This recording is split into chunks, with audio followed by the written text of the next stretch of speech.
നമ്മളങ്ങനെ രാവിലെ എണീച്ചൊരു ചായയൊക്കെ ഉണ്ടാക്കി കുടിച്ചേട്ടാ. കഴിഞ്ഞ ദിവസം നമ്മൾ താമസിച്ചത് ലുങ്ലേ എന്ന് പറഞ്ഞ സ്ഥലത്താണ്. അതുപോലെ എന്തെങ്കിലും കുറച്ച് ഡ്രാഗൺ ഫ്രൂട്ട് കാര്യങ്ങളൊക്കെ ഉണ്ടായിരുന്നട്ടാ. അതൊക്കെ നമ്മൾ ചെത്തിക്കഴിച്ച് അവിടുന്ന് പയ്യെ ഇറങ്ങിയേട്ടാ. അത്യാവശ്യം തിരക്കുള്ളൊരു സ്ഥലമാണ്. പക്ഷേ ഇന്ന് തിരക്കും കാര്യങ്ങളും വളരെ കുറവാണ് ട്ടാ. അങ്ങനെ പോണു കുറച്ച് ആൾക്കാരെ കണ്ടുകിട്ടി. അപ്പോൾ അവർ നമ്മളിപ്പം ഫോട്ടോയും വീഡിയോയും കാര്യങ്ങളൊക്കെ എടുത്തിട്ടാ. ഈ ഒരു വണ്ടി ഈ ഒരു സുമോയിൽ കയറ്റി കൊണ്ടുപോകുന്നത് ചൊങ്ടെ എന്ന് പറഞ്ഞ സ്ഥലത്തേക്കാണ്. ആ റൂട്ട് ഭയങ്കര മോശമാണ് ട്ടാ. അപ്പോഴാണ് വീണ്ടും കുറച്ച് ആൾക്കാരെ കണ്ടുകിട്ടിയേട്ടാ. അങ്ങനെ ഒരു കടയിൽ നമ്മൾ ചായ കുടിച്ചുകൊണ്ടിരുന്ന സമയത്തുണ്ടല്ലോ, ഒരു ദീദി കുറച്ച് ആപ്പിളും ഒരു 200 കൊണ്ട് നമ്മുടെ സൈക്കിളിൽ അവിടെ വെച്ചിട്ടാ. ഞാൻ വേണ്ടെന്നൊക്കെ പറയണു. പക്ഷെ അവർ ഒരുപാട് നിർബന്ധിച്ചെന്ന് കേട്ടാ പാവം. അപ്പോഴാണ് കുറച്ച് സ്കൂൾ പിള്ളേരെ കണ്ട അവർക്ക് നമ്മൾ ചാറ്റയും കാര്യങ്ങളും കൊടുത്തിട്ട് അവിടെ നിന്ന് ഇറങ്ങിയിട്ടാ.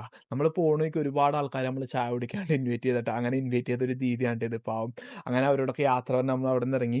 ഈ കാണുന്നത് ലുങ്ലയിലെ ഒരു വ്യൂവും കാര്യങ്ങളൊക്കെ ആയിട്ടാ. വീണ്ടും കുറച്ച് സ്കൂൾ പിള്ളേരെ കണ്ടുപിട്ടി നമ്മൾ നേരെ പോണത് ഐസോൾ റൂട്ടിലേക്കാണ്.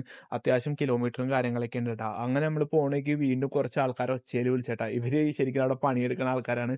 അങ്ങനെ അവർക്ക് ടാറ്റയെ കൊടുത്ത് നമ്മൾ അവിടെ നിന്ന് ഇറങ്ങി കേട്ടാ. നമ്മൾ പോണ വഴിക്കൊക്കെ ഒരുപാട് ചെറിയ ചെറിയ വെള്ളച്ചാട്ടങ്ങളൊക്കെ ഉണ്ട് കേട്ടോ. പിന്നെ അതുപോലെ നമ്മൾ പോണ വഴിക്ക് ഒരാൾ നമ്മളെ വണ്ടി നിർത്തി വണ്ടിയിൽ സൈക്കിൾ കയറ്റിക്കോളാൻ പറഞ്ഞു. അങ്ങനെ അവരുടെ വണ്ടിയിൽ സൈക്കിളും കയറ്റി നമ്മൾ പോയിട്ടാ. ഈ ഒരു വെള്ളച്ചാട്ടം കണ്ടില്ലേ, അടിപൊളിയല്ലേ. പിന്നെ അപ്പോഴത്തേക്കും നല്ല രീതിയിൽ ലേറ്റ് ആയിട്ടാ. അങ്ങനെ അവർ നമ്മളൊരു ഗ്രാമത്തിൽ കൊണ്ട് ഇറക്കി തന്നിട്ടാ പാവം ആൾക്കാർ.